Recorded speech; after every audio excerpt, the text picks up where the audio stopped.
Keep your eyes on the diagonal in front of you. That's the best way to do a straight line.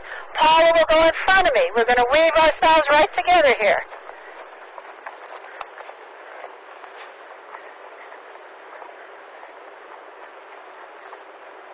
I'm going to turn to the left. Paula's going to turn to the right.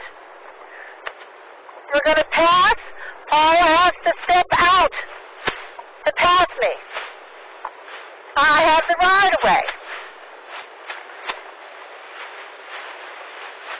We're going to do it again. This time I'm on the right, and I get to go front first. So Paula sneaks in behind me.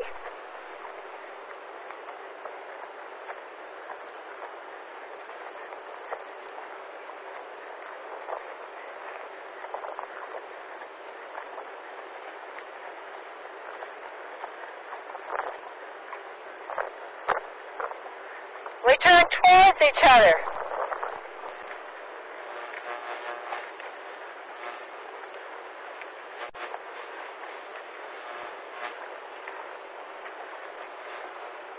Great.